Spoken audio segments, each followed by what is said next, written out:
Wonderland in Meet Mr. McNutley, created by Joe Connolly and Bob Mosher, with Phyllis Avery and Gordon Jones.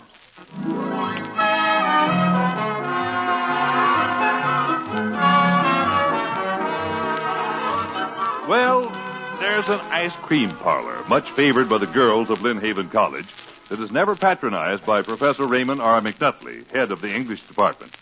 His dislike for the place was occasioned by the events of a warm evening last September.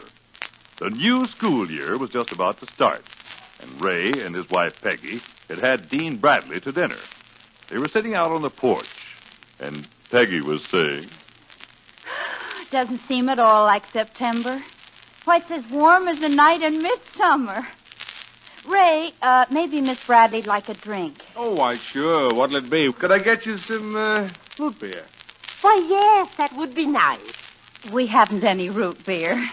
How's the new freshman class shaping up, Miss Bradley? Well, it's hard to tell what sort of shape it has with the kind of clothes that the girls wear nowadays.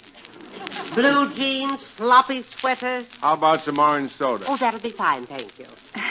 We haven't any orange soda.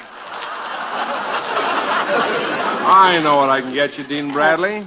Sarsaparilla. Why, yes, I'm very fond of sarsaparilla. We're out of sarsaparilla.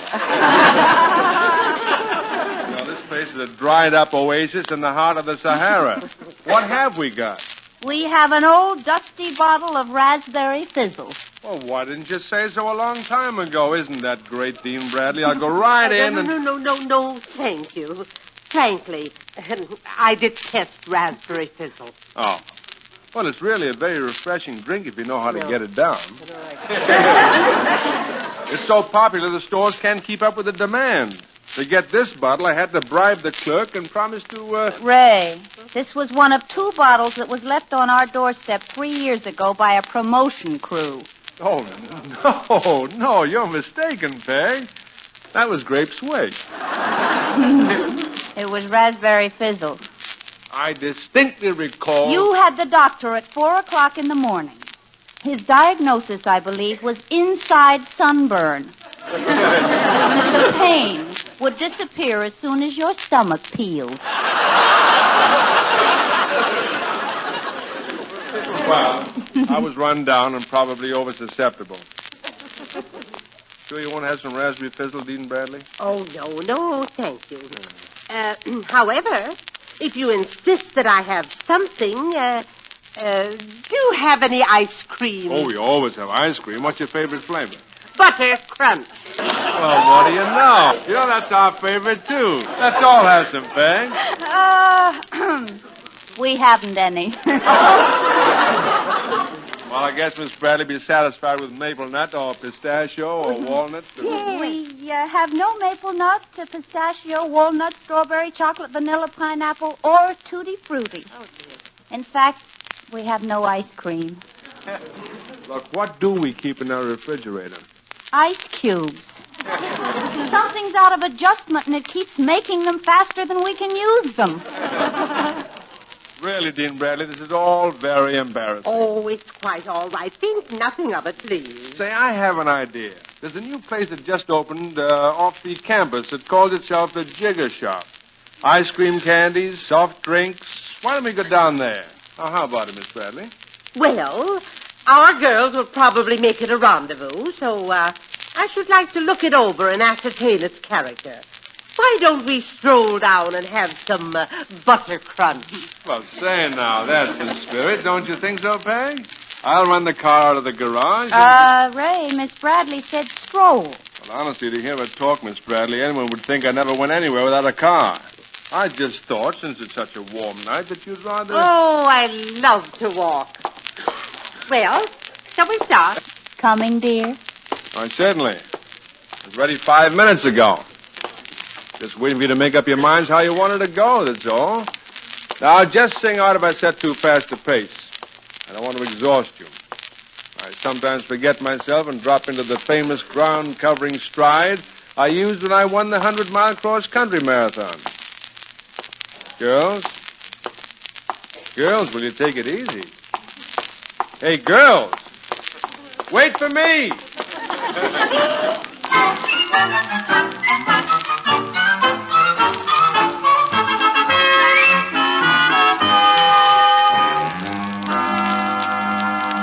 Well, the place seems respectable enough. Oh, I think it's one of the nicest ice cream parlors I've ever seen, Miss Bradley. Don't you like it, Ray? Yes.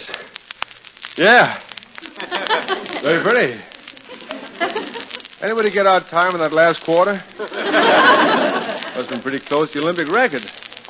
Oh, I suppose that the man approaching us is the proprietor. He has an appearance of respectability, don't you think so? Oh, yes, indeed. Yes, folks. Can I serve you? Do you have butter crunch ice cream? Oh, yes, ma'am. We'd like 3 dishes. A large or small? Well, so soon after dinner, the small, I guess. A marshmallow on them? No, I think not. A nuts, perhaps? No, we'll just pass. Now, how about a cherry on top? We'd really like just the plain butter crunch ice cream. Yes, well, I don't make much on just plain ice cream, you know. It's the garnishments that pays the rent. But you do serve plain ice cream. Yes, ma'am. Mostly as a service, you understand. A young fella comes in with his girl, wanting to give her the impression that he's a big shot instead of being the cheapskate he is.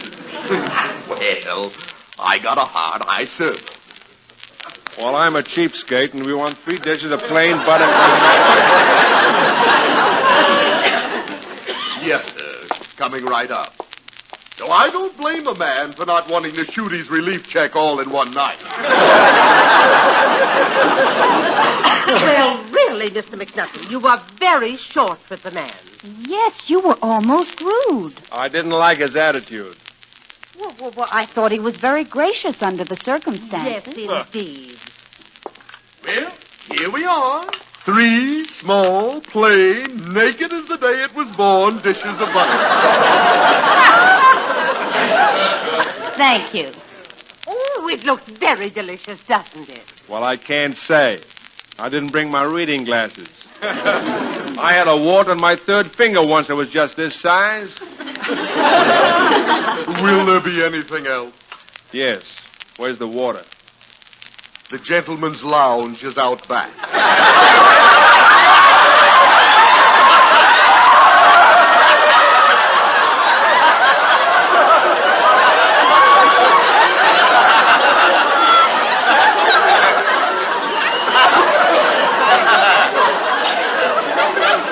I was not inquiring about water to wash my hands. I would like a glass of water to drink.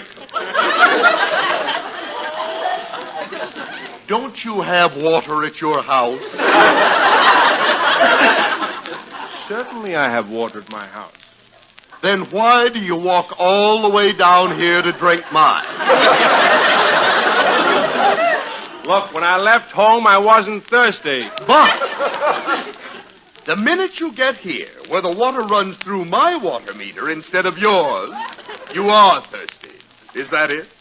All right, we'll forget the water. But I would like a spoon to eat my butter crunch. You've already got a spoon. I have not got a spoon? I gave one to each of the ladies, and yours was right there on your ice cream plate. If it had been there, I would have seen it.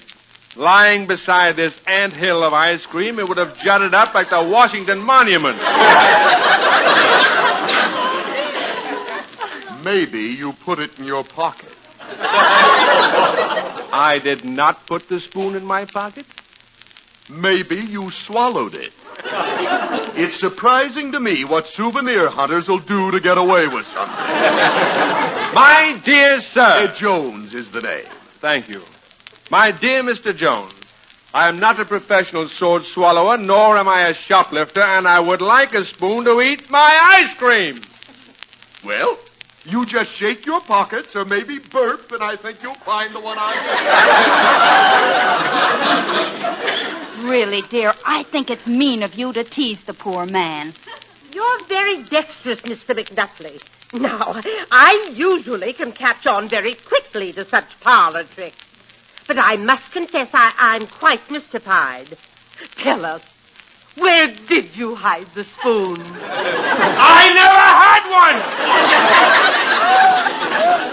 But I'm going to have a spoon to eat my ice cream, and I'm going to disassemble this face like a Tinker toy. Now, Ray, if you start an argument, you'll just make yourself ridiculous. Why will I be ridiculous? You don't need a spoon. You've played around so long that your ice cream's all melted. You can drink it with a straw. And do hurry. Mr. Jones seems to be closing up, and we won't want to keep him and perhaps worry his dear wife. If he has a wife, she probably lives in a walk-up in a Swiss cheese. Excuse me, I'll pay the rodent and we'll get out of here. Mr. Jones? Yes, sir? How much do I owe you? Well, let me see. 3 times 2 is 6. Times 3 is 18. Plus 22. Carry the 20. Comes to 60 cents. Is that a new sort of arithmetic? How did you climb to that 60 cents? Counting the butter crunches in each dish. Oh. Well, I think I have the change here somewhere. Here we are. No, those are my keys. Well, I seem to be out of silver. You don't mind a bill? No, if it isn't counterfeit. Well, you see, I never like to take all the storekeeper's change, and excuse me a moment. Peggy, Yes, dear? did you bring any money? No, darling. Oh. Miss Bradley, Yes? there has been a financial crisis. I left my wallet and all my change at home. Now, would it be possible for you to lend me 60 cents? Why, I'd be most happy to. Oh, thank you. But I didn't bring my purse. Well, that was very careless of you. Excuse me. Mr. Jones. Yes, sir? I find myself in a very embarrassing situation. Is that a fact? Yes. You see, I am Professor Raymond McNutley, and you know the proverbial forgetful professor. Yes. Or perhaps you don't. Well, everybody seems to think that all professors are absent-minded, and I guess they're right. And do you know what I've done? What? Now, this will simply kill you. I've come away from home without a cent of money. And my wife hasn't any. And Miss Bradley hasn't any. Now, isn't that the funniest joke you've ever heard? No. Well, I guess the only thing that you and I can do, Mr. Jones, is to put this 60 cents on the cuff until... This is a cash business. I don't run charge accounts. Oh, well, in that case, I'll give you an IOU. I don't collect autographs. I just take legal tender. Oh. Then I tell you what, Mr. Jones, I'll run home and get the money and bring it back. Oh, no. It's closing time. But I had that trick played on me years ago. I sat in my shop and waited for a deadbeat. Deadbeat? Now, listen to me, Mr. Jones. He never did come back. I not only lost my money, but I lost a night's sleep. Are you intimating that I'm a bunco artist? I am intimating that you owe me 60 cents. You will get your money. I mean to get it. You're not going out that door until I get that 60 cents. Or security for that 60 cents. All right. All right. Here's my wristwatch. Has a solid gold case that keeps excellent time. I'll be back here tomorrow morning to redeem it. And if you've dribbled ice cream onto or into it, I'll sue you right down to your last butter crunch. Good night, Mr. Jones.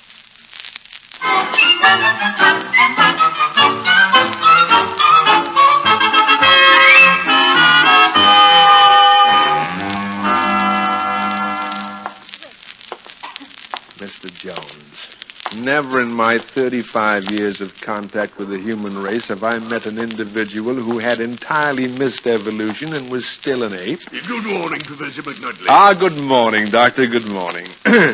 Mr. Jones, here are your 60 pieces of silver. You are no doubt marsupials, so will you explore the pouch where you carry your young and hand over my wristwatch? That'll set him back in his heels.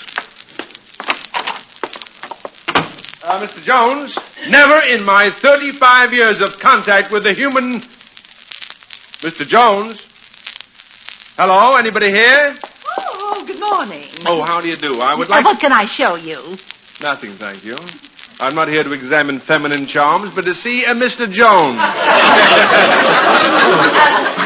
Nutty nougat fudge? No. I want to see Mr. Jones. Oh, I'm Mrs. Jones. Oh, really? Well, please accept my sympathy. Will you call him out, please? Oh, my husband isn't here just now. Are you a salesman? No, I'm Professor McNutley, and I have some business with your husband about a wristwatch. Oh, you're the one. He told you about me? Well, he said that you were the mastermind of a gang of crooks that walked in here last night. My dear madam. Is the wristwatch a part of the loot from some holdup? Mrs. Jones, I am a professor of English at Lynnhaven College for Girls.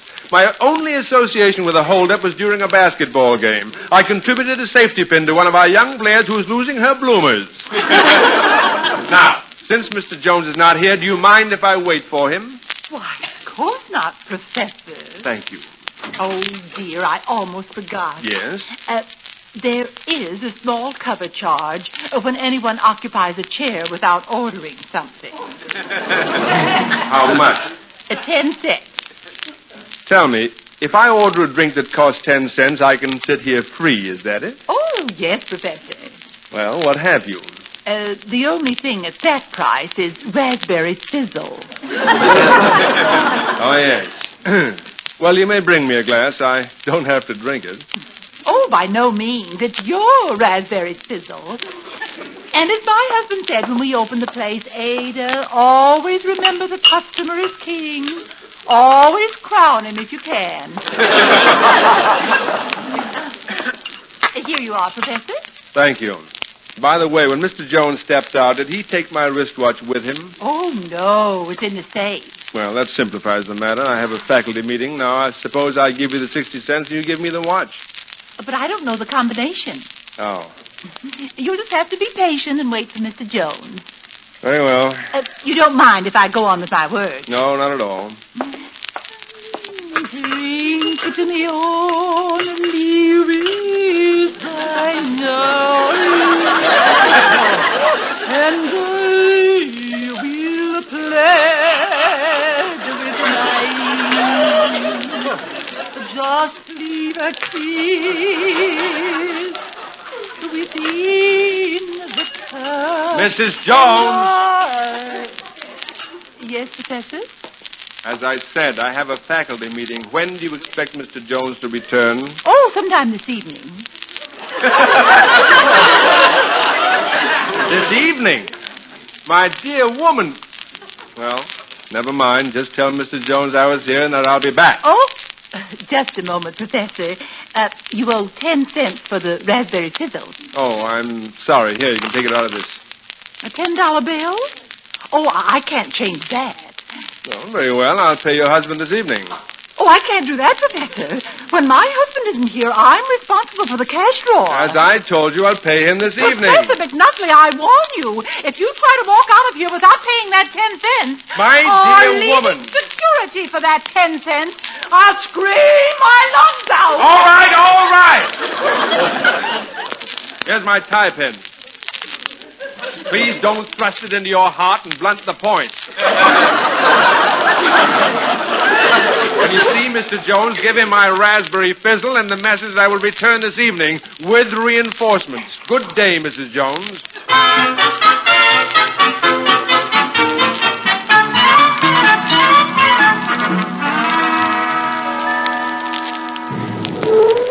Now, here we are. Now, when I go in, you three stick close behind me. Now, you may have his gang hidden back at the soda fountain. If they jump me, one of you run for the police. Well, I think it's perfectly silly to drag Mrs. Bradley, Pete, and me in on this, Ray. It's a simple business transaction. I guess, of course it is. You give him the money and he gives you back your watch and tie pin. Well, let's go in. I hope you appreciate this favor, Ray. I've been waiting for a month for the date I got tonight with a little dove. Here I am horsing around with you instead of nesting. Oh, are you a pigeon fancier, Mr. Thompson? Definitely yes, Dean Bradley. And the fancier, the better. Now, are you sure you have the money, dear? I have the 70 cents I owe him and a $10 bill, enough for any emergency. There he is at the end of the fountain. Well, Mr. Jones, here I am. Why, good evening, Professor McNutley. A funny thing, I was just thinking about you. I have come for my watch and my tie pin. Well, that's fine. I've got them right here waiting for you, Professor. Here you are. You may count it as your 70 cents. Oh, I wasn't worried about it at all, Professor. Here's your watch. I knew you were good for it. And your tie pin. Because, thinking it over, I remembered that the ladies you were with looked very, very respectable. Yeah, thank you very much. Well, Miss Bradley, Peggy, Pete, shall we be going? Oh, just a minute, Professor. I feel sort of bad about this misunderstanding.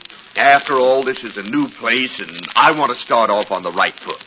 Now, just to show that there are no hard feelings, will you and your friends sit down and have some ice cream on the house? No, I don't Fresh vanilla? Just made?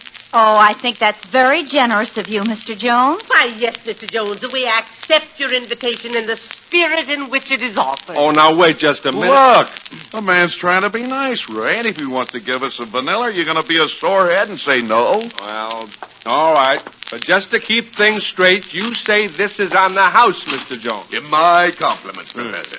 Won't cost you a cent. Now, you sit down at the very best table, and I'll bring it right over. Now, you see, Ray, how you misjudge people? He's a very gracious and generous soul. Salt of the earth. Well, Mr. Jones. Yes, sir? I think I'll have some crushed walnuts on my order. Oh, that'd be nice. Don't you think so, Miss Bradley? Why, yes, it would be quite festive. We'll have crushed walnuts and all of them, Mr. Jones. Yes, sir, Professor. Hope you folks won't mind if I eat and run. Oh, of course not, Pete. Late as I am, my little dove will be ruffling her feathers. Here we are. 4 fresh vanillas with crushed walnuts. Oh, thank you. Thank you, Mr. Jones. Oh, it looks delicious. Very kind of you, Mr. Jones. Oh, quite all right. Well, if you'll excuse me, I have to crush up some more walnuts. You know, the best way to pacify my little dove would be to take her out to Skyline. Of course, the tariff would be a little steep. Should have a little insurance money in case she orders from the wrong side of the menu. Well, Ray has $10 with him he can loan you. Oh, I don't think Oh, I a can... friend in need is a friend indeed. And to help one make a payment on an insurance policy is a worthy deed, Mr. McNutley.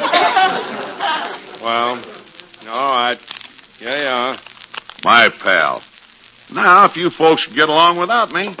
Have fun, Pete. Been swell seeing you, Dean Bradley. Thank you, Mr. Thompson. Good night. So long, Pete. Thanks for coming along. And thanks for the 10 spot. Night, all. Oh, such a nice young man. He must get a great deal of pleasure from his hobby. Oh. He does indeed, Miss Bradley. Well, if we're all finished, I have some entrance papers to look over when I get home. Well, we'll drive you, Dean Bradley. It's right on our way. Oh, thank you, Mr. Jones, and good night. Come on, Peg. Oh, just a moment, Professor. Yes, Mr. Jones. Haven't you forgotten something? Forgotten something? Why, no, I don't think so. You owe me 20 cents. I owe you 20... No, wait just 1 minute, Mr. Jones. Oh, that's the tariff. It's right on the menu. Look, I heard you with my own ears, and I've got 2 witnesses. You invited us to sit down and have 4 vanilla ice creams on the house. That I did. And I'm a man of my word. The ice creams were free. Then why do I owe you 20 cents? You had crushed walnuts. No.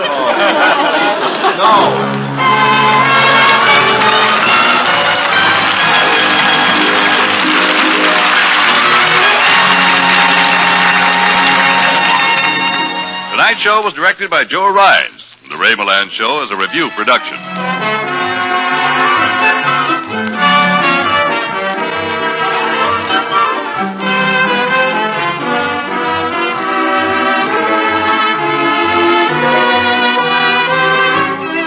This is the United States Armed Forces Radio Service.